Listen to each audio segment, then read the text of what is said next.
morning and welcome to the big story on Daybreak Live, right here on Dominion Television. Across Nigeria today, a pressing question dominates public discourse. And of course, it's the current minimum wage realistic in the face of our economic reality. With rising inflation, high food prices, increased transportation costs, and currency instability, many Nigerians say their income no longer meets basic needs, while government insists that ongoing reforms are positioning the country for long-term growth. Workers are asking a more immediate question: can they survive on the present wage structure? Today, the conversation is titled Minimum Wage versus Economic Reality. Is the current wage structure realistic in today's Nigeria? Samson Balogun is my name. And joining us on this particular one is an historian and public affairs analyst, Temitope Ishola, who is going to provide context and clarity. But of course, let's dig deeper. Nigeria is undergoing one of its most significant economic transitions in recent history. And when we talk about stabilization and investment, growth, on paper there are signs of progress. But as government improved, these are more questions we'll be asking this morning. And of course, joining me in the studio is Temitope Ishola. Good to have you here. Thank you very much for having me. Good morning. There's a lot to talk about. People are asking questions. When we compare what we currently have in terms of provisions of the government, minimum wage, and current reality, which some people consider to be harsh as it stands, how do we compare these two? And can Nigerian workers survive in this kind of situation with this reality? No, it's going to be a hard one for them to do. And I think looking at the way the minimum wage is being structured, or the current amount being paid as minimum wage, I think just a simple dive in terms of research would show that, for instance, the 70,000 naira minimum wage barely can meet 20% of the needs of an average Nigerian worker. And that's to take into consideration other expenses that such an individual would have to deal with: house rent, feeding, transportation, medical bills, name it. 70,000 can do nothing. Okay, critics would say 70,000 can do nothing. And of course, they will talk about the hardship. But are these reforms necessary to eradicate the long-standing crisis, especially when it comes to mismanagement and policy failures that we have seen in the history of Nigeria? Absolutely, absolutely. In the sense that, like I have come to practice, when issues pop up, there's a need to always try and take a few steps back to observe so as to get the whole picture. I think it's very easy for us to say 70%, 70,000 naira minimum wage is not effective, or to argue for or against. But I think when we look at it from a policy implementation area, look at it from how governance also is, you would always easily tell that there's a lot of things that are missing, that because we have not gotten it right, the argument for and against may always be faulty, or should I use it, may always be biased. Now, why do I say this? For instance now, for anyone arguing against 70,000 naira would always cite instances of maybe inflation, instances of different stuff. But when you take a step back, you realize that if the government has done their own due diligence behind the scene, ensure that whatever has been budgeted for certain project has been executed, social welfare packages are in place, and proper structure has been put in place, they will realize that by the time we get to that conversation of what amount should be for minimum wage or not, there will be leeway for people to, or for even the government to add to it. And why is this add also? It's because there's a lack of trust also from the governed, or how would I put it, there's a lack of trust for those being governed in relation to the government in itself. And why? The government or officials tend to say, oh, you know what, please bear with us, there is no money, there is no this, so we can't afford to do this, we can't afford to do that. And citizens are always open to even have that understanding. But at the same lens, you are seeing the same set of individuals buying houses, living extravagant lifestyle. So there's that disconnect and say, okay, you said there's no money, or we don't have the resources to do this. How come you are able to afford this and we down here can't afford this? So that question would always keep popping up, and that's because of the lack of deliberate planning, sincere leadership from the top. If we have all of those in place, I think a lot of things would, at least, just based on perception, Okay, would we'll work come well. to that, but then there's this particular one people are talking about. The first assignment the president carried out as president of the Federal Republic of Nigeria was to remove the fuel subsidy. Absolutely. He made it clear. In fact, it was unscripted. He knew what he was coming to say. He jettisoned the script, and of course, he made that pronouncement. Fuel subsidy was gone. And some people will now have questions about why it was removed in the first place. And compared to what we currently have, some people have said that removing fuel subsidy was necessary to actually block leakages. As it stands, have we truly blocked those leakages? And who are those who are bearing the brunt of the removal of fuel subsidy? I think it just amplifies my last thoughts where I said the government tends to always want the citizens to understand and bear with them, and that the whole discomfort would last for just a few. The government is cooking. Bear with us. Just bear with us. In the next 3 months, all of this should be settled. And like I said, citizens would always be interested to wait. But over time, we have seen that waiting does not generate results. And the president came in against all wisdom at that point in time. Decided to take away the subsidy. But the truth is that the same issues that have been experienced when the subsidy existed, those same problems are still existing within that sector today. So the question is, and the understanding first, it should be that if you're taking these resources away from this place, because that's the way it was being presented to Nigerians, that this amount in question is going into something negative, that we are taking the resources out and we are going to channel it into somewhere better. Now the question is, the amount that we've stopped paying as subsidy, at least it exists. So what have we done? Effect on the economy. Where has that resources gone into that we can say, okay, this amount has gone into maybe health, has gone into security, has gone into this, nothing. And in the same vein, just within that same timeline, the vice president's lodge was renovated for 20 billion naira. In that same vein, Nigeria for the first time had its own presidential yacht. That same vein, they said they were buying a new plane. That same vein, new vehicles were bought for senators and reps. So, and the people, the common man down there, that's there isn't enough, is still being told that bear with us, bear with us, bear with us. So that disconnect is really, really hard. But when we look at it from the economical point of view, I think the government is just a case of failed priorities. If you fund or put enough resources in the hands of the citizens, it's going to circulate around, and most of the fears that they seem to have would most likely diminish. Let's talk about fuel subsidy regimes. As fuel subsidy regimes in the history of historically, has it helped or harmed Nigeria's economic stability? So I would want to respond this way, in the sense that there's a reason why there's fuel subsidy in the first place. It's an acknowledgement from government to say that, okay, you know what, maybe this amount and the likes is too much, and we want to bring in our own resources to reduce the price for the citizens to be able to use. So over time, I think what I would say is that over time, governments, because of their lack of sincerity in following through with their policies, the real intentions for which fuel subsidy originated has not been fulfilled. It hasn't been met. It is meant to at least, okay, alleviate the pains of the burden on the citizens. But we've come to see over the last couple of years that it has also created a channel for corruption, where individuals that are not even selling oil are able to still table stuffs before the government and say, oh, you know what, we have so number of tankers of oil and this, and are collecting free money. So, and that's why they call for, oh, let's take away the first subsidy, because if in the first instance, the subsidy is not now meeting the needs for which it was designed to be, okay, let's take it off. But taking it off also is going to fall back on the citizens, because we would now have to pay more than ordinarily we should. So over time, I think because of lack of proper implementation, we can't really say we've had a success out of it. Some have asked for wage expansion. Okay. But in your opinion, do you think stabilizing the microeconomic environment is more important than wage expansion? Yes, I think it's something that can be done both ways.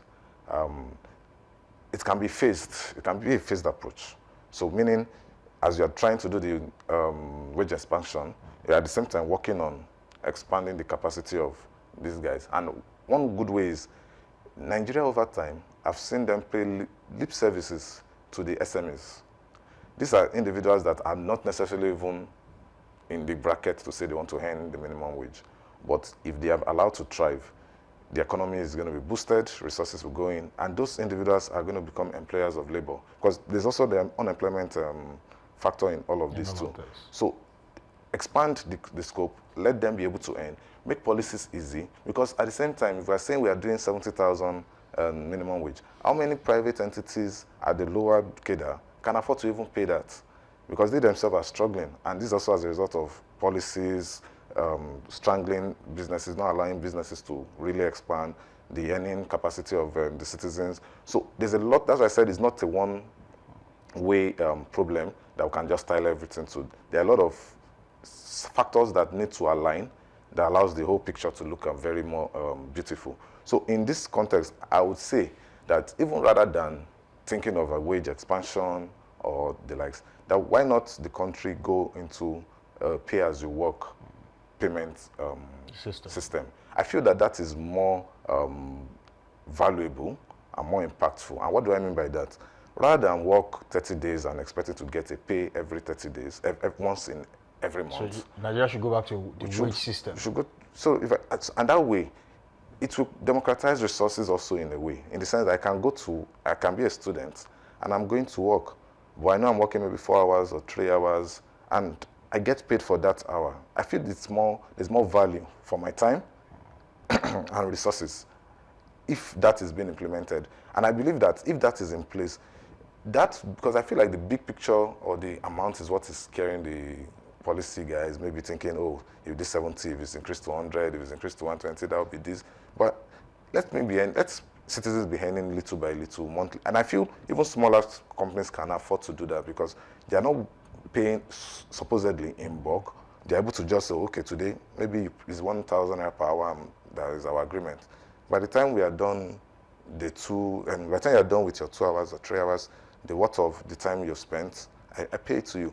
And interestingly, if you look at it across board, out of the 200 million population, for instance, I can say roughly about 50 million minimum are among those that live hand to mouth, day in, day out. They don't have the time for daily income. They are daily income earners. They wake up in the morning, they go out to look for something to get done, and that's how they get money to come back home and feed. And the truth is, whether you're a civil servant, you're a student, and the likes, no matter how it is being packaged, the truth is you would find yourself living that lifestyle. Because even if you are earning salaries, your children, anyone in the home they leave behind, is still expecting that when you step out, you are coming back home with something. But oftentimes, the resources, and which is the truth, oftentimes, even with your salary, the salary is already gone before you even receive your salary. As soon as it comes, you have settled different bills. How you survive for the next few days. So let's talk about reforms and the policies you are saying under this administration. Are they more of policies or reforms that are about long-term stability, or they are just short-term fixes? I think it may not be something that can be answered right away now, because it's over time that we're going to see the impact. For someone like myself, I have little trust in this government. Why? Because if at your third year, we can't see clear-cut results of whatever you have been doing in the past two years, then there's a lot of question marks dancing around. And why is this necessary to ask? Is that government over time have failed, like I keep saying, have failed to show that, okay, they have the interest of the citizens at heart. I feel nowadays it's more of them just postulating and saying, oh, we will do this. Because at year 3 of a 4-year tenure, you shouldn't still be having conversations around promises of what we will do, how we will do. It should be showing us what you have done. That's what will put trust in us to say, okay, you know what? If this person has done this up until this place, we can trust that he can take us. Now, that takes me to this particular question. Do you think his current policies, are they laying foundation for future sustainable economic growth? I would say no.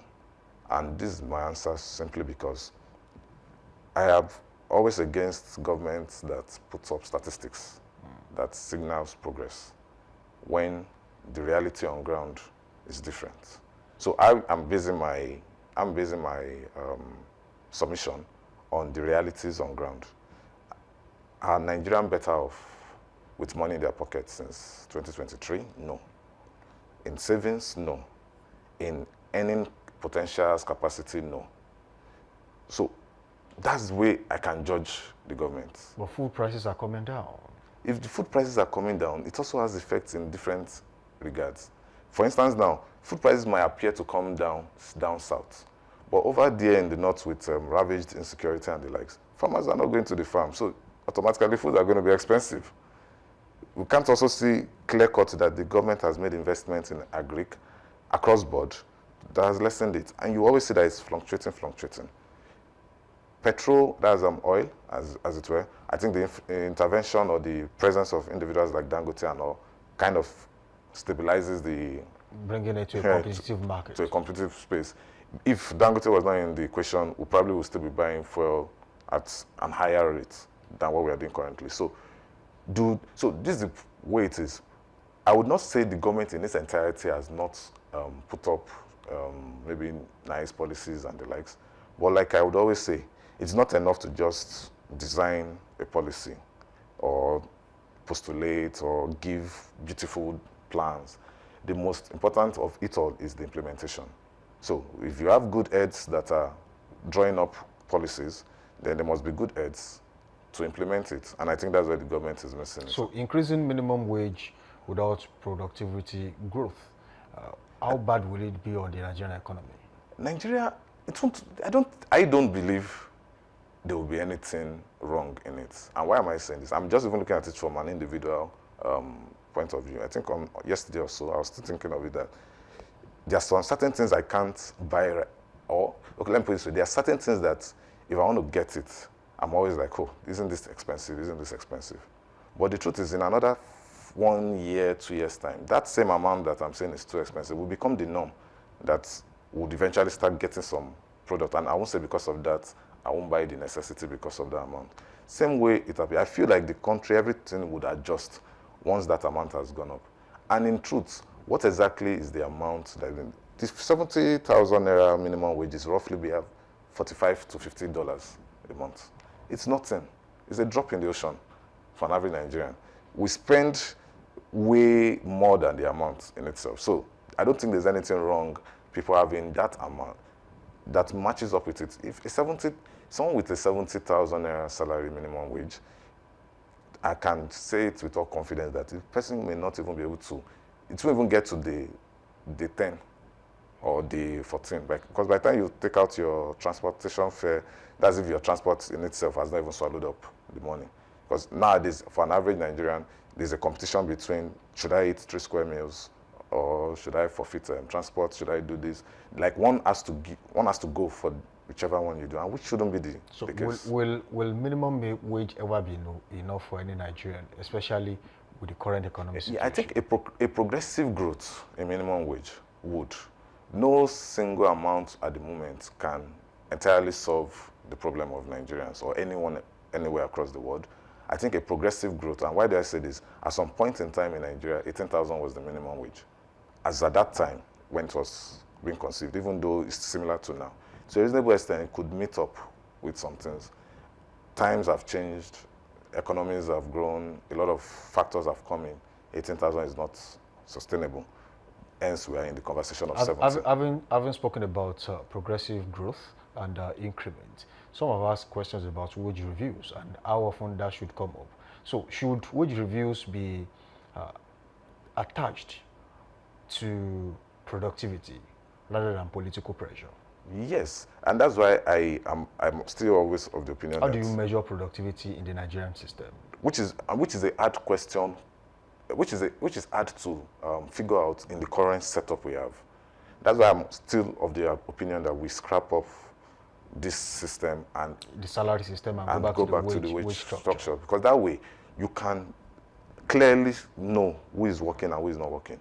So because the truth also is that, which is an argument government also have, that many civil servants are being paid and are not probably showing up to work because of that job security that, by virtue of the policy and the program, is once you are in the system, you are allowed, at least that's You just roll with sustenance. the system, Just roll with the regardless of if system, you appear or not. whether you appear or not, except when you now hear that somebody's coming from Abuja headquarters or this, that people show up. But you can even see that such civil workers also have other things that they are adding up to generate more revenue into their family. So in the real sense of it, if we're also trying to be fair as to, oh, we've paid for services, we expect something in return, it's also a bit hard to measure that. But a wage structure allows for us to know clearly that this is the work on ground that needs to be done.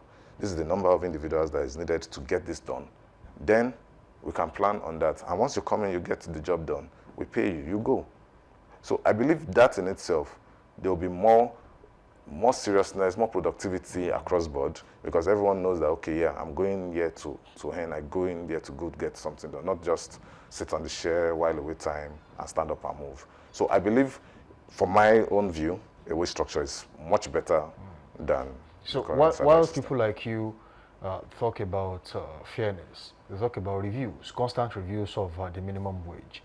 The government will talk about fiscal responsibility, right? So if wage reviews has to be done, and of course, from the policy standpoint, where is the balance between wage review, increments, and fiscal responsibility on behalf of the government?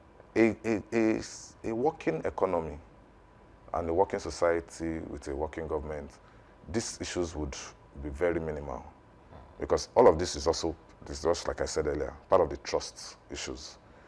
Government has the responsibility on the fiscal end to ensure that they properly budget stuff, they properly ensure that resources are marshaled into the positions and the projects that needs to be executed. But at the same time, there's also the place of the citizens that are going to execute it, because no matter the policy and the ideas of the government, you need human resource, and the human resource are the workers, are the individuals in the country that will get that done. So I believe government needs to sit down internally and be very clear as to what they need to do and empower the other hand, because it's a two-way dimension. And I'm refraining from mentioning costs or amounts in all of this, because at the end of the day, like I said, it's more of a trust deficit issue that we have on ground. There are other countries that don't even have probably up to what we are doing. And the economy is moving well. Their citizens are not comparing themselves with us and say, oh, you know what, pay us what these guys are paying. At the end of the day, it's a case of, oh, this is what is needed to get the country moving forward.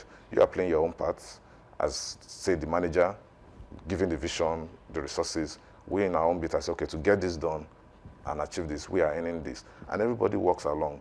Nobody wants to see the other person taking advantage of them in this whole system. And I think that's the picture that I seem to get with these conversations anytime it pops up.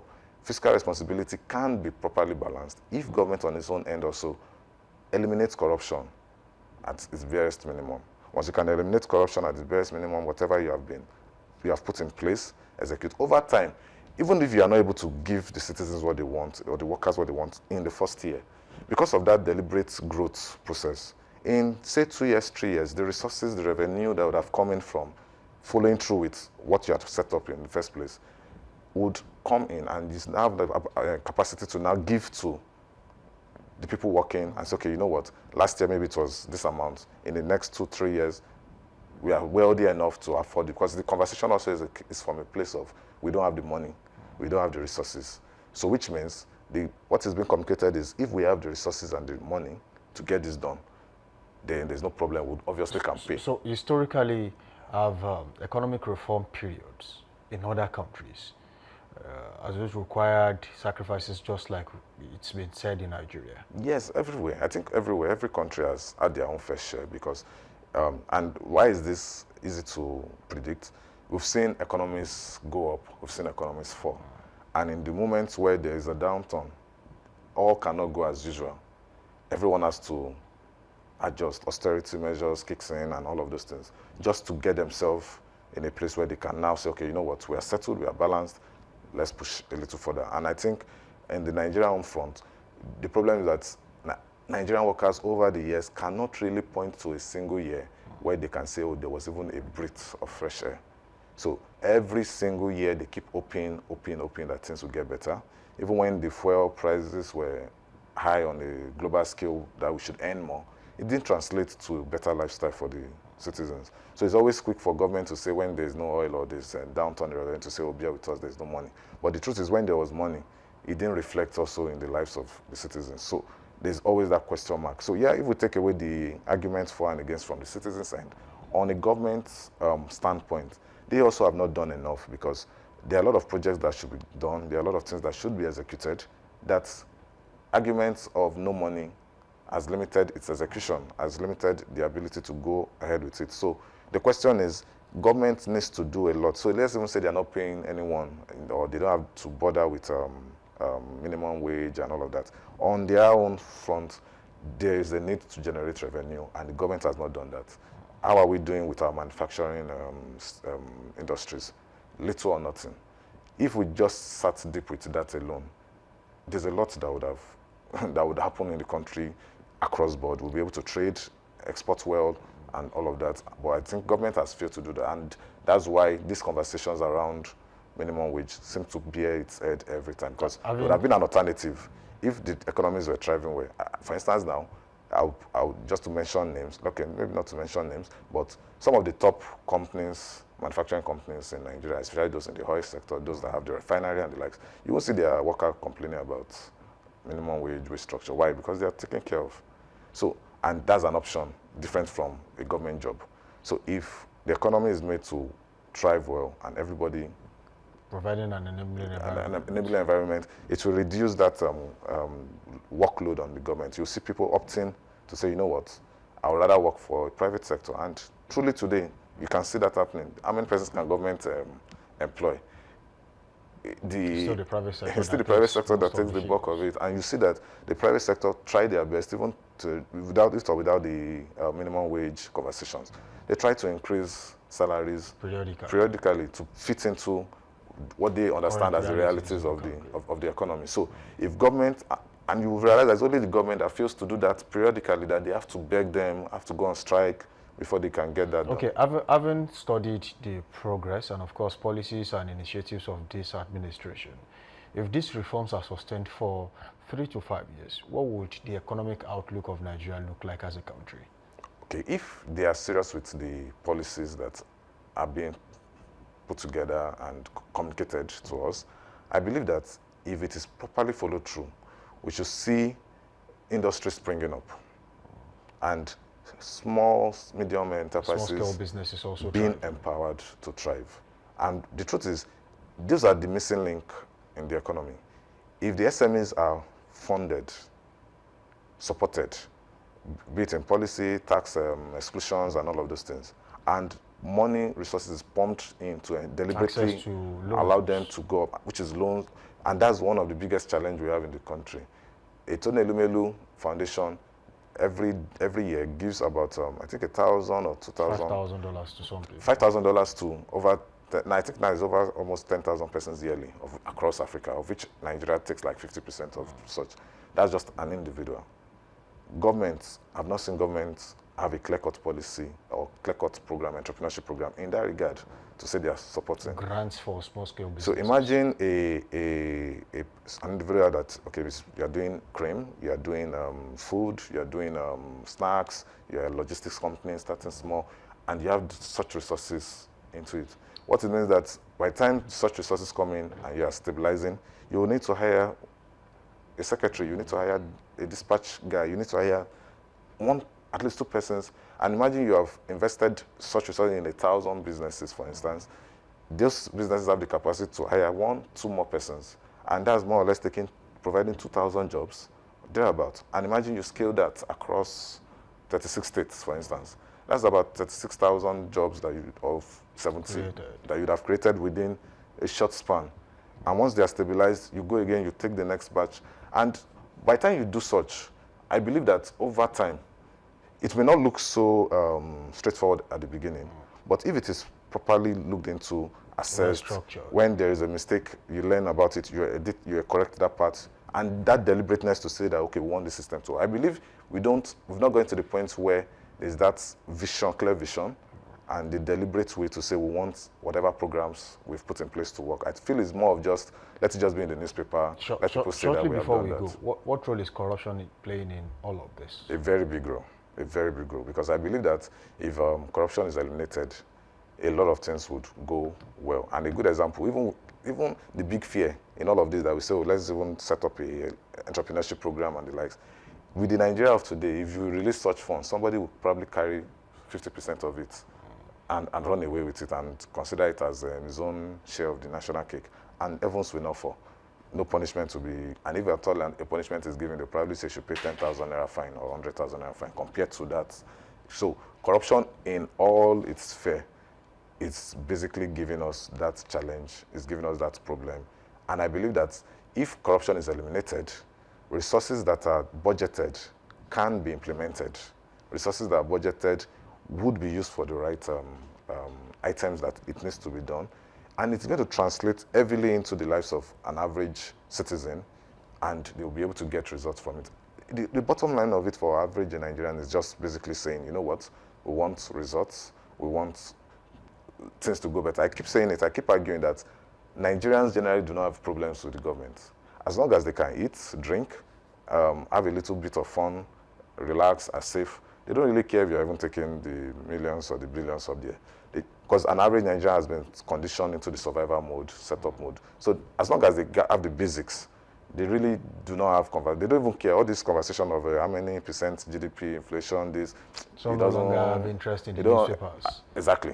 So they just want to be able to wake up and know that, okay, they have a place they can get resources when they step out. Shelter, food, they can afford it. Once that is in place, they don't, sadly, most Nigerians don't aspire for much.